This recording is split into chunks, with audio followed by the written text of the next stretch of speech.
Hola, què tal? Aquí comença una supersèrie maratoniana de 2 vídeos de rellotges per anar a córrer. En primer lloc, el Polar Pacer Pro i en segon lloc, el Huawei Watch GT Runner. Dos rellotges que aniran molt bé a aquells que els agradi anar a fer esport, anar amb bici, nedar i sobretot, doncs córrer molt. I avui començarem veient el Polar Pacer Pro i totes les coses que pot fer. No marxis, que comencem!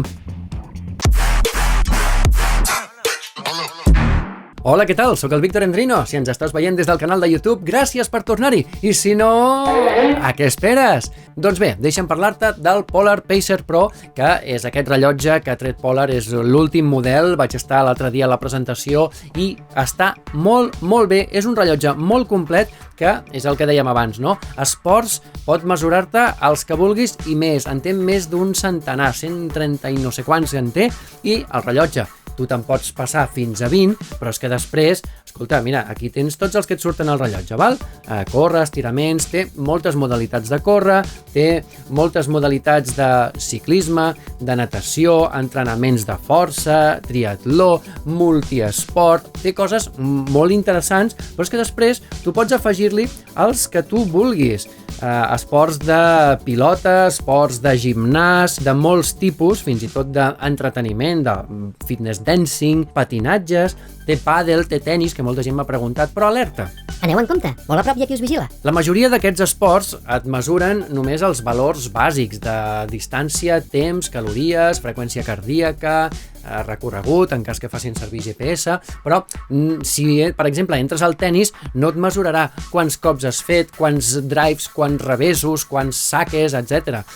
No són tan específics com els esports de córrer, que aquí sí que et mira doncs, la cadència, després veurem tots els valors que et mira en un resum d'una cursa i veuràs que és molt més pro que no pas amb els altres esports, i per això en pot tenir 130 o 530 si te'ls inventes, perquè en el fons la majoria et registren els mateixos valors. I de cara als corredors, hi ha dues coses que es valoren molt, especialment els que comencen o els que volen doncs, progressar a distàncies més llargues, per exemple, són els plans d'entrenament. Els plans d'entrenament, tu pots, per exemple, des del servei web de la pàgina que gestiona el teu rellotge, que tu pots gestionar el rellotge des de l'aplicació mòbil Polar Flow, o des de Polar Flow Web, que també té una secció web on tu pots gestionar el que vulguis del teu rellotge. I una d'aquestes coses que pots fer des de la part web és planificar-te un entrenament i marcar-te un objectiu de fer 5 quilòmetres, 10 quilòmetres, mitja marató o una marató, i llavors tu li dius, mira, tinc la marató tal dia. I en funció de les setmanes o mesos que faltin per aquell gran moment, tu pots anar preparant i llavors, en funció d'una sèrie de paràmetres que tu li dones, la plataforma de Polar Flow et planificarà uns dies d'entrenament, que són els dies que tu has de sortir i amb la intensitat tal i amb aquesta distància i amb aquestes condicions que l'aplicació et diu. Total, que és com si tinguessis un entrenador al rellotge que t'hagi planificat totes aquestes sessions d'entrenament. I no només això, sinó que tu mateix, des de l'aplicació Polar Flow al mòbil o fins i tot també des del servei web, també pots planificar-te el que es diuen les sèries d'intervals, no? Sessions de córrer per intervals que tu et pots dir, doncs mira, ara corro molt fort, ara descanso, ara sprint, ara descanso, ara corro també molt fort, les repeticions que vulguis, al teu gust i a la teva mida, i això sí que ho pots fer. El que passa és que no es diuen intervalos ni es diuen sèries, sinó que es diuen objetivos planificados, que això Polar ho diuen d'aquesta manera. I per què? Doncs perquè no sé per quina raó ells ho associen a que ho has de posar en un dia concret. I tu has de dir, mira, tal dia faré aquesta sessió. I ho has de posar a una hora d'un dia concret i aquell dia doncs, podràs fer la sessió d'intervals, això sí, superpersonalitzada, tal i com a tu t'agradi i amb els temps o les distàncies que tu vulguis. Parlem del sensor de freqüència cardíaca del Polar Pacer Pro, perquè és un dels sensors més precisos. De fet, ells no volen dir precisió, sinó que volen parlar d'exactitud, perquè a més, Polar és la primera marca que va posar un sensor de freqüència cardíaca en un rellotge o en una pulsera. Doncs jo no els hi puc portar la contrària, perquè en realitat a mi m'ha anat molt bé, m'ha mesurat superbé tant en activitat com en repòs, i la veritat és que puc estar molt content i a més respon molt ràpid als canvis de ritme.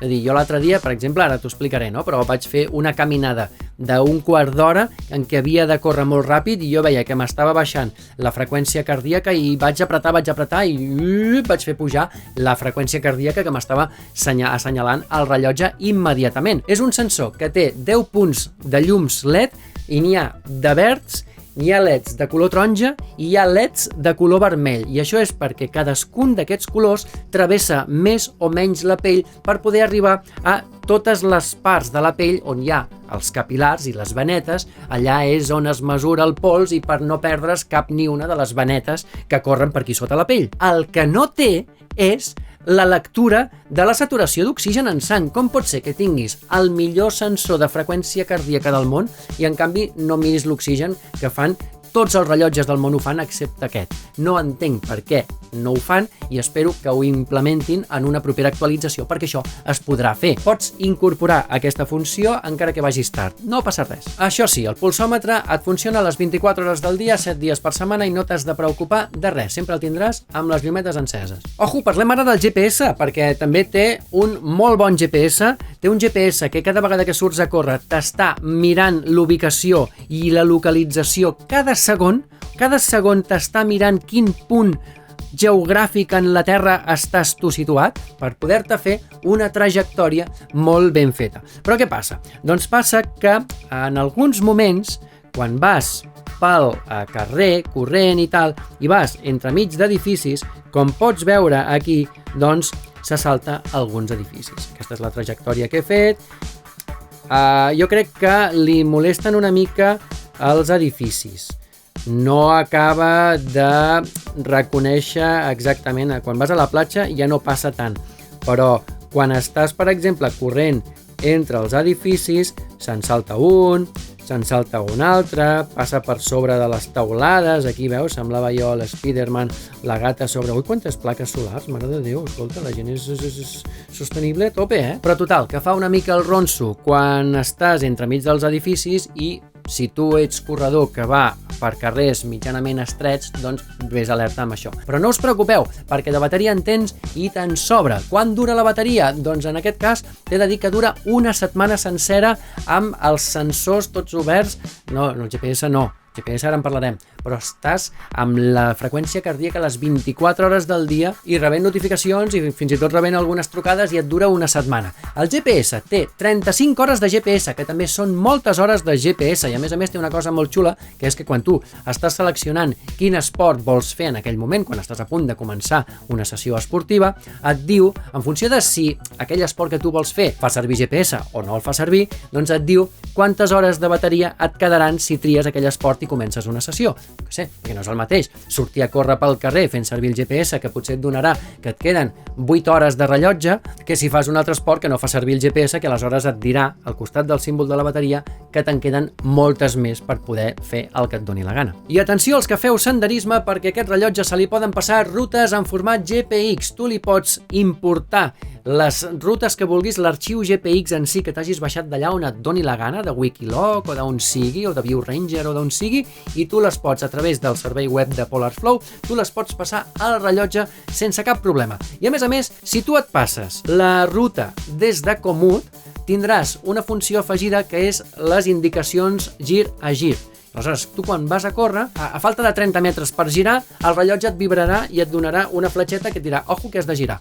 I quan arribis al moment de girar et dirà, ei, que ja has arribat a l'hora de girar, gira per aquí. I tu, a més de veure la línia per on has d'anar, et donarà aquests avisos i aquestes notificacions que són més útils del que podríem pensar, perquè quan tu vas corrent, doncs, ostres, mira molta estona el rellotge, doncs potser no toca, no? Però si et diu, d'aquí 30 metres gira, i tu veus que allà hi ha un gir, doncs ja saps per on has d'anar, només amb un petit cop d'ull. Una altra cosa molt interessant que té el Polar Pacer Pro són els tests de forma física, que en tens 4, de fitness, de ciclisme, de córrer i una incorporació nova d'aquest model, que és el test de walking, per anar caminant i provar la teva condició física amb un test de caminar. Però, ojo, no és de passejar, és de caminar. I és de caminar molt ràpid, perquè el rellotge et fa primer escalfar 5 minuts i després, quan hagin passat aquests 5 minuts, et diu ara comença a caminar tan ràpid com puguis sense córrer. I has de fer pujar la teva freqüència cardíaca, en el meu cas, em diu a més de 113, per exemple, no?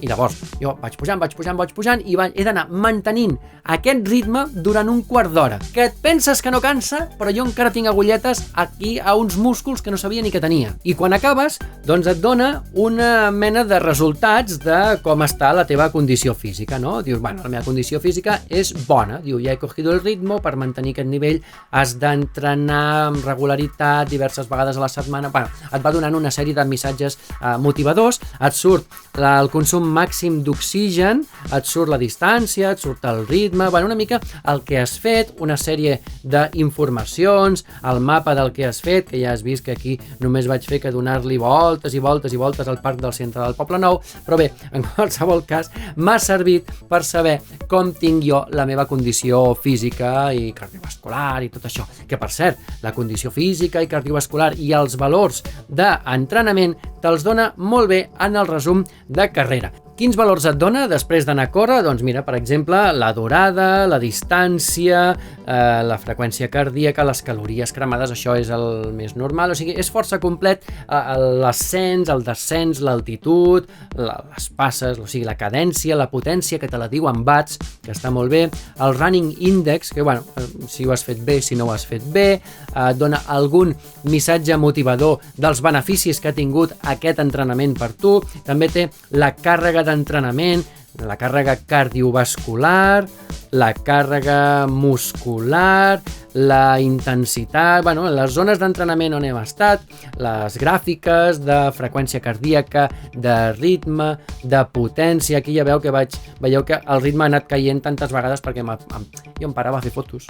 Les fonts d'energia, què és el que has cremat? Carbohidrats, proteïnes, greixos, quines proporcions de cos has cremat, doncs mira, tot això et dona un mapa de la ruta que has fet, que també està molt bé, que és el que us he ensenyat abans, i bé, cada volta, cada quilòmetre, el ritme que hem fet, que ja veieu que com que m'anava parant, doncs he fet un ritme com de pas de tortuga, com que és un rellotge per la gent més aficionada, però ja en plan pro, a córrer, que corren molt, que surten a partir de 3-4 vegades a la setmana a córrer, que no és un rellotge per aficionats. Val? Que tu també ho pots tenir, evidentment, tindràs un rellotge molt més complet, però és que aquest és un rellotge que dius, ostres, si jo estic començant ara, potser no necessitaré el Polar Pacer Pro, potser m'hauria de comprar el Polar Pacer, que val 100 euros menys. Potser és interessant. Bé, això ja ho decidiràs tu, perquè el Polar Pacer costa 199 i el Pacer Pro costa 299, incloent, cosa que l'altre no té, això de les rutes, el seguiment, les indicacions, la ruta de retorn després d'haver fet una ruta de senderisme o de córrer. I una altra cosa que m'ha encantat és l'anàlisi del son,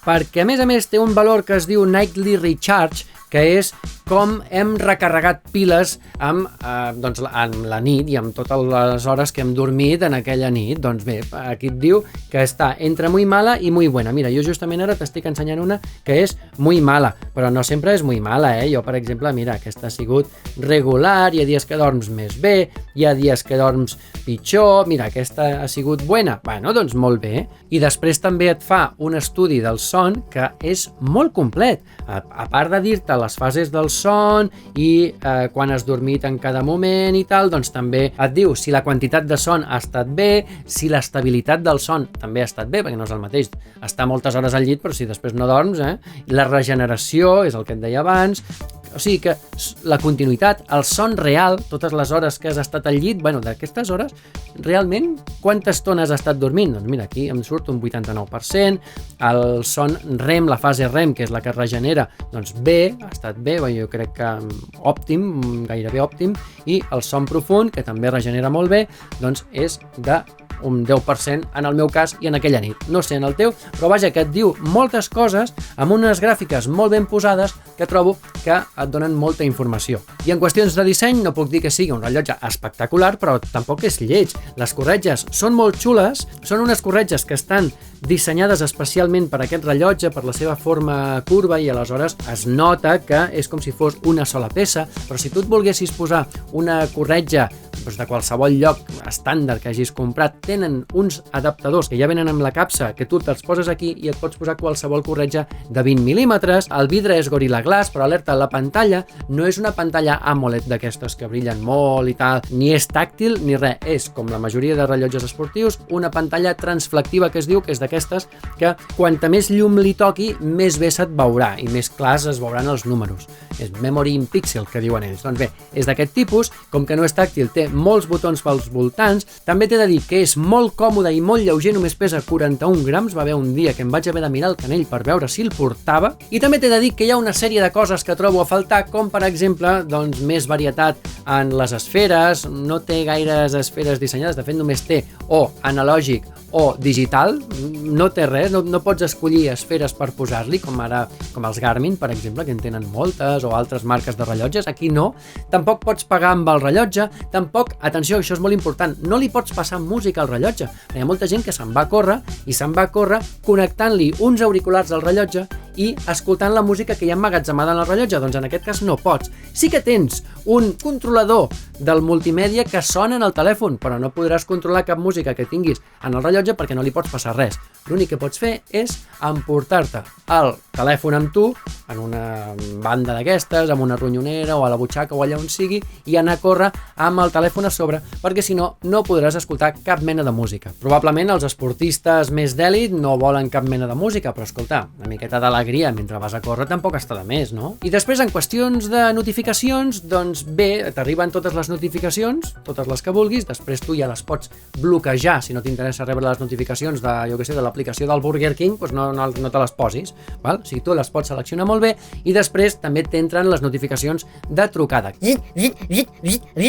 Quan jo truco a algú des del telèfon, el rellotge comença a vibrar quan estic trucant.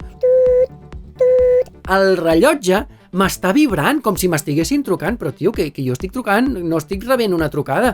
Fins i tot quan l'altra persona despenja, encara està uns quants segons vibrant. No m'interessa, no vull que em vibris, tio. Però bé, en qualsevol cas, les crítiques que faig ja veus que no són per qüestions esportives. Això és un rellotge esportiu. I, en qüestions esportives, el Polar Pacer Pro probablement sigui un dels rellotges esportius més complets i més avançats que hi pugui haver ara mateix en aquest rang de preus. Evidentment estem dient que és un rellotge que costa 300 euros, no és un rellotge de 800 ni de 900. I per aquest preu jo crec que tens un molt bon producte que, bé, pots avaluar. I si no, t'esperes una setmaneta, que la setmana que ve parlarem del Huawei Watch GT Runner, que és el que tenim aquí i que a veure què et sembla, si un o si l'altre. Polar Pacer Pro, Huawei Watch GT Runner. Ens veiem al proper vídeo. Adéu-siau!